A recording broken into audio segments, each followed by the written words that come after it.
Muito bem, vamos lá. Vamos começar a nossa última parte do estudo da subdivisão simpática do sistema nervoso autônomo, falando sobre os antagonistas adrenérgicos, tá? Então a gente vai dar uma passada sobre as drogas que antagonizam o efeito da adrenalina. Prontos? Preparados? Estudaram até aqui? Então vamos lá. Eu sou o professor Pedro e esse é o Conexão em Ciência de hoje.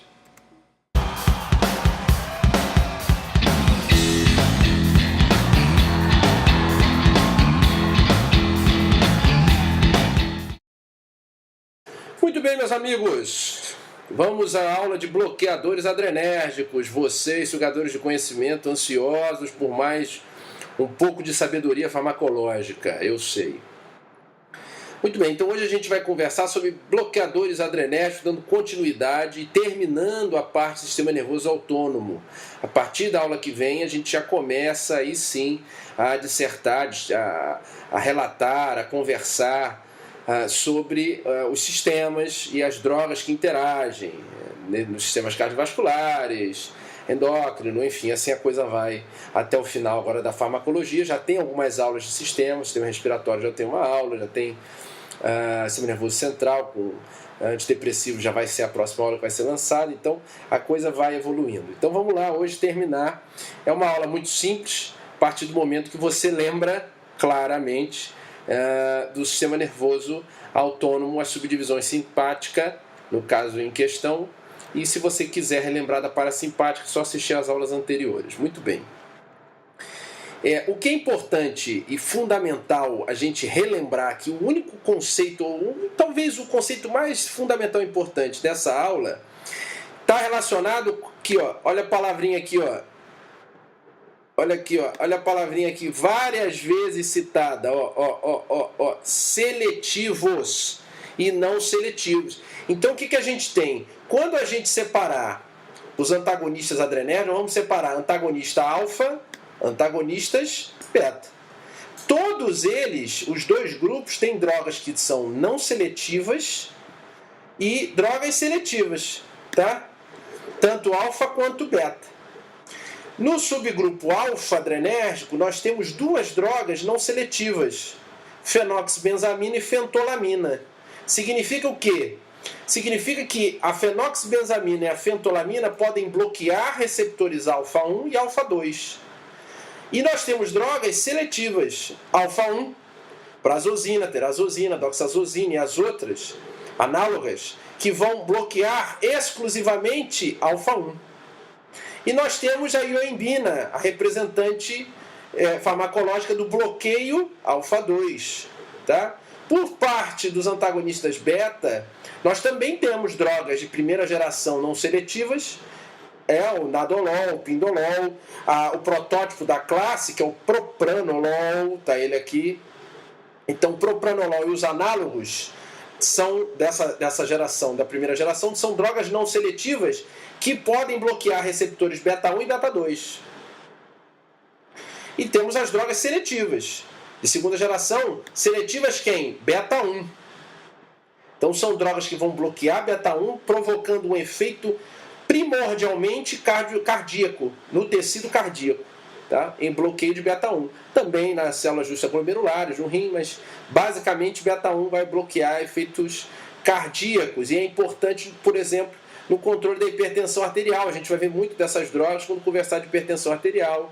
Vamos ver dessas drogas de insuficiência cardíaca congestiva. Vamos ver dessas drogas como antiarrítmicos. Então, fundamentalmente, essas drogas vão ter papel importante nas patologias cardíacas, cardiovasculares, certo?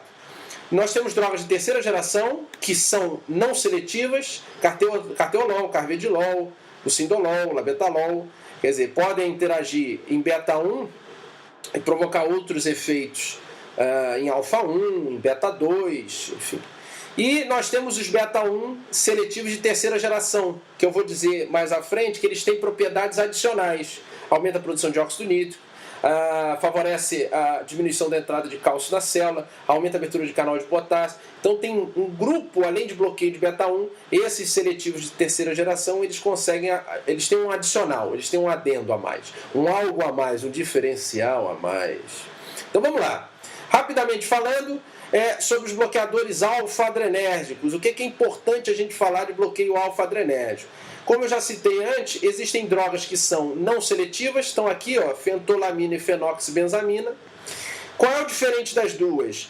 Elas podem atuar em alfa-1 e alfa-2, não tem preferência. Só que a fenoxibenzamina é um antagonista irreversível. Preciso saber disso? Precisa. Fenoxibenzamina é uma droga que ela pode bloquear alfa-1 e alfa-2 de forma irreversível, tá?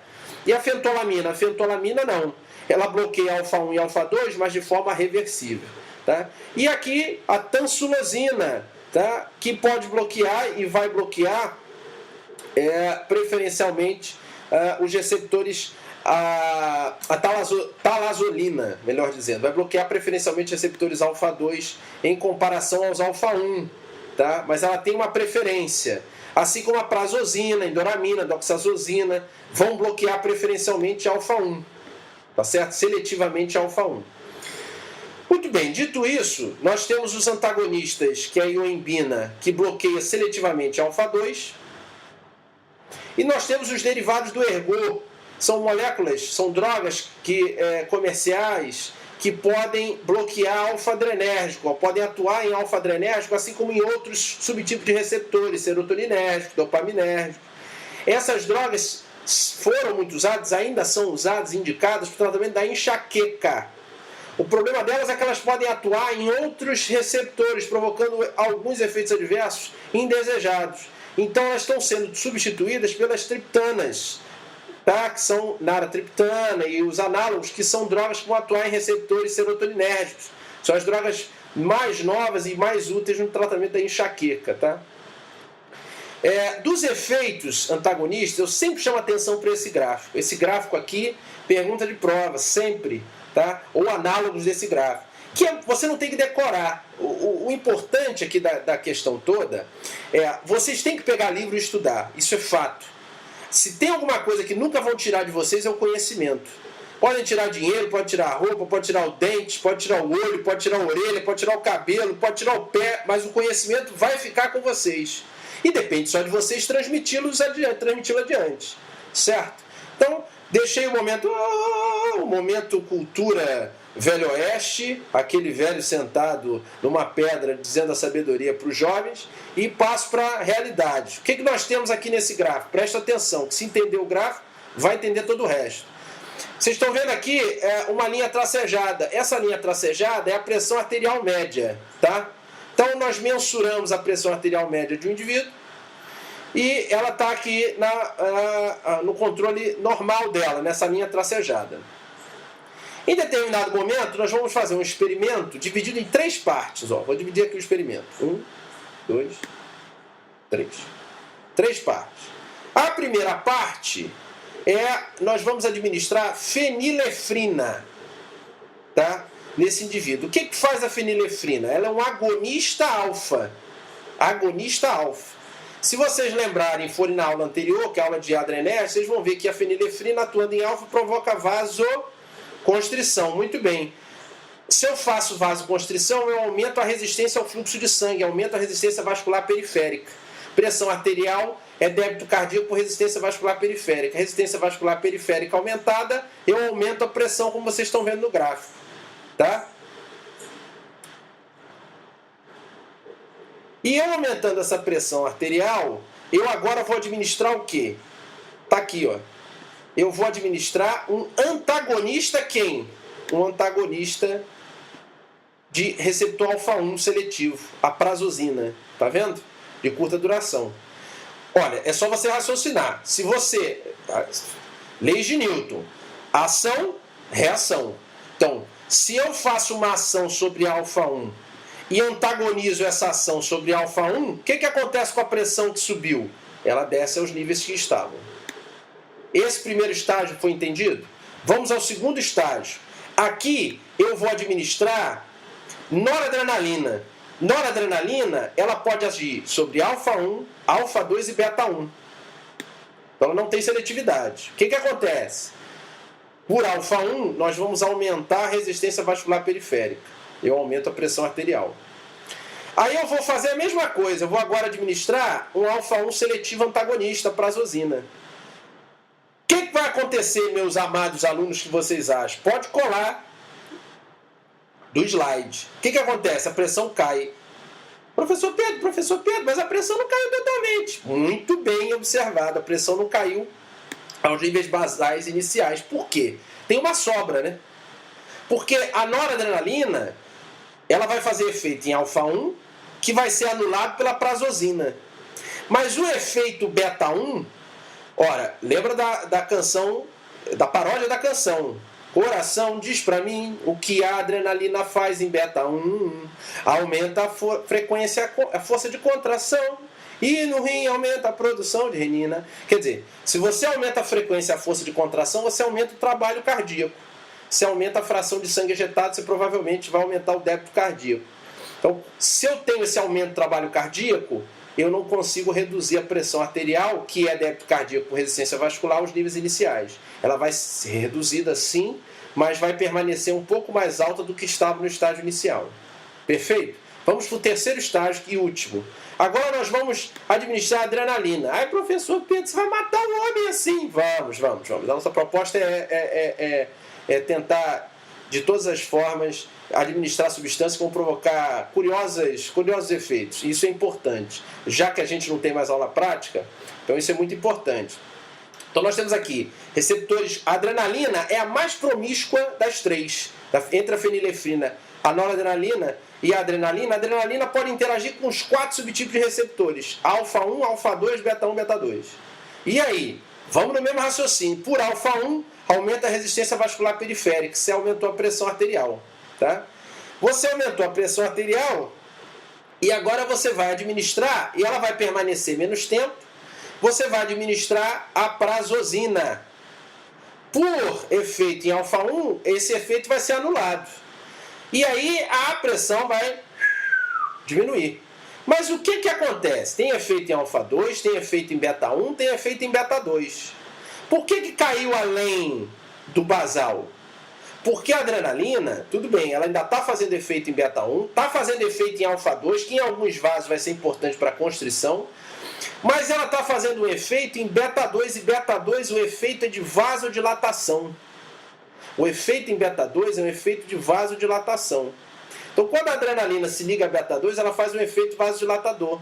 Quando eu anulei o efeito adrenérgico em alfa-1 com a prazosina, eu potencializo esse efeito vasodilatador. Então você tem uma redução excessiva abaixo do limiar basal da pressão arterial. Entenderam? Então vamos seguir. Bom, então dos efeitos cardiovasculares em alfa, adrenérgico, a resistência vascular periférica, você bloqueia alfa-1, você tem queda da resistência vascular periférica. E, obviamente, se eu tenho diminuição da resistência vascular periférica, eu diminuo a pressão arterial. Perfeito? Só que nós temos as vias de reflexo, os baroreceptores, seio carotídeo e aórtico, que vão ter uns sensores que vão identificar essa diminuição da pressão e, por reflexo, aumentar a atividade simpática reflexa, que vai aumentar, provocar taquicardia e aumentar o débito cardíaco, aumenta o trabalho cardíaco, aumentando frequência e força de contração, aumentando a liberação pré-sináptica de noradrenalina. Essa liberação pré-sináptica de noradrenalina é freada quando eu bloqueio alfa-2. Então, fenoxibenzamina e fentolamina vão frear essa liberação pré-sináptica. Por quê? Alfa-2 é um autorreceptor pré-sináptico que faz um feedback negativo para o interior do neurônio, do axônio, inibindo a liberação sináptica de noradrenalina. Quando eu bloqueio isso, eu aumento a liberação de noradrenalina. Quando eu aumento a liberação de noradrenalina pré-sináptica, eu aumento a taquicardia reflexa e eu aumento o efeito da atividade simpática reflexa. Tá certo? Então é uma forma de controle dessa queda da pressão arterial. Certo? A fenoxibenzamina faz isso de forma irreversível. O que a fenoxibenzamina é indicada? Para o controle da hipertensão pelo feocromocitoma, que é um tumor de glândula adrenal. Tá certo? É a única indicação. Os efeitos adversos. Toda droga que bloqueia alfa-1, um dos principais efeitos adversos é a hipotensão postural, hipotensão ortostática. Tá certo? Mas ela pode ocasionar taquicardia reflexa, por aquilo que a gente conversou, e arritmias também, porque vai ter uma liberação de noradrenalina. Tá certo? Então vamos seguir. A fentolamina ela é diferente da fenoxibenzamina. Como eu comentei, uma das principais diferenças é que a fentolamina ela não atua por bloqueio irreversível. O bloqueio da fentolamina é um bloqueio reversível alfa-adrenérgico. Só qual é a diferença? A fentolamina ela pode agir em outros receptores. Ela age bloqueando alfa-1, age bloqueando alfa-2, fazendo aqueles efeitos que nós vimos de reflexo simpático, aumento de noradrenalina, aumentando fazendo taquicardia, aumentando o débito cardíaco, mas ela também bloqueia serotoninérgico. Ela aumenta a liberação de histamina pelo mastócito e ela provoca um efeito de agonismo muscarínico que só pode e só vai ser interrompido pela atropina, bloqueador muscarínico.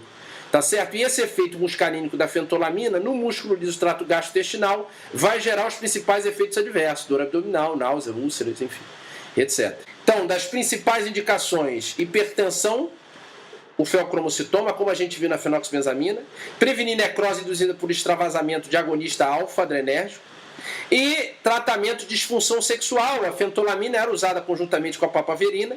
Por quê? Na disfunção sexual, o estímulo sexual por parasimpático, liberação de acetilcolina, provoca vasodilatação. Vasodilatação onde? Músculo liso cavernoso. Isso provoca ereção peniana. E o sistema simpático? O sistema simpático libera noradrenalina, fazendo vasoconstrição no músculo liso cavernoso, diminui a ereção. Tá? O que a fentolamina fazia e faz? Qual é a propriedade dela? Ela bloqueia essa vasoconstrição, tá certo? E bloqueando essa vasoconstrição, ela auxilia a entrada de sangue no músculo liso, provocando a ereção. Mas as drogas atuais, tanto o Viagra quanto o Cialis, tá? Eles atuam por outro mecanismo, que é o mecanismo da produção de óxido nítrico via GMP cíclico no interior da célula, né? E aí provocando a síntese de óxido nítrico na rede vascular do corpo cavernoso, nós temos vasodilatação e provocando a ereção peniana, tá certo? Então são os inibidores de fosfodiesterase. A gente não vai conversar disso agora, mas só uma chamada aqui pro mecanismo de ação que é um pouco diferente da fentolamina. Dos seletivos alfa-1, nós temos a prazosina e os derivados. Não vai haver taquicardia reflexa ou menor incidência de taquicardia reflexa. Por quê? Porque a gente não tem bloqueio alfa-2. São drogas seletivas alfa-1. Não tem bloqueio alfa-2, não aumenta a liberação de noradrenalina, não faz taquicardia reflexa nem arritmias. Ele tem muito menor, essas drogas têm menores incidências disso, tá? Então, essas drogas diminuem pré-carga, não aumentam a frequência nem o débito, tá? E elas diminuem a pressão, por quê? Porque diminuem a resistência vascular periférica, tá certo? Elas reduzem, assim, a pressão arterial. Então, todas elas são importantes e indicadas, tá? Com relação a um detalhe desses antagonistas alfa-1, eles são usados na hiperplasia de próstata benigna. Na hiperplasia de próstata benigna, você tem o aumento da resistência ao efluxo. Você tem uma obstrução urinária pelo aumento do tamanho da próstata e compressão pela base da bexiga e pelo próprio aumento da próstata. Então, o que acontece? Essa região é rica em alfa-1A, subtipo A. Então, eu fazendo um antagonista alfa-1, tá, na região, eu tenho relaxamento do músculo liso da bexiga, da base da bexiga, cápsula prostática e a uretra fica sem a compressão, né, sem a resistência, e eu tenho uma melhora do fluxo urinário. Tá? Então, prazosina, terazosina, doxazosina e azosinas análogas induzem a melhora do fluxo urinário. A terazosina é uma droga que, por alfa-1A, nessa região, também há o aumento, a multiplicação das células musculares. A terazosina foi descrita como induzindo a apoptose dessas células lisas, tá? Da próstata. Então, favorece a redução da próstata. Tá? Então, o receptor alfa-1 subtipo A. Tá certo? Quais são as indicações, então, dos alfa-bloqueadores? Hipertensão, disfunção sexual com a fentolamina e a papaverina, que eu tinha dito. Insuficiência cardíaca congestiva, quando chegar lá a gente vai conversar sobre isso. E hiperplasia prostática benigna, tá? Principalmente a tansulosina é a droga mais indicada, tá certo? Dos efeitos adversos dessas drogas. Hipotensão ortostática, principal efeito adverso do bloqueio alfa-1. Tá? Congestão nasal, lembrando da aula de adrenérgico, que as drogas que atuam em alfa-1 são usadas em descongestionantes nasais, tá? Fazendo vasoconstrição. Aqui você vai ter um oposto, você vai fazer congestão nasal, por bloqueio alfa-1. Tá? Hipotensão já foi relatado, e síncope também pode acontecer, fenômeno de primeira dose. Tá?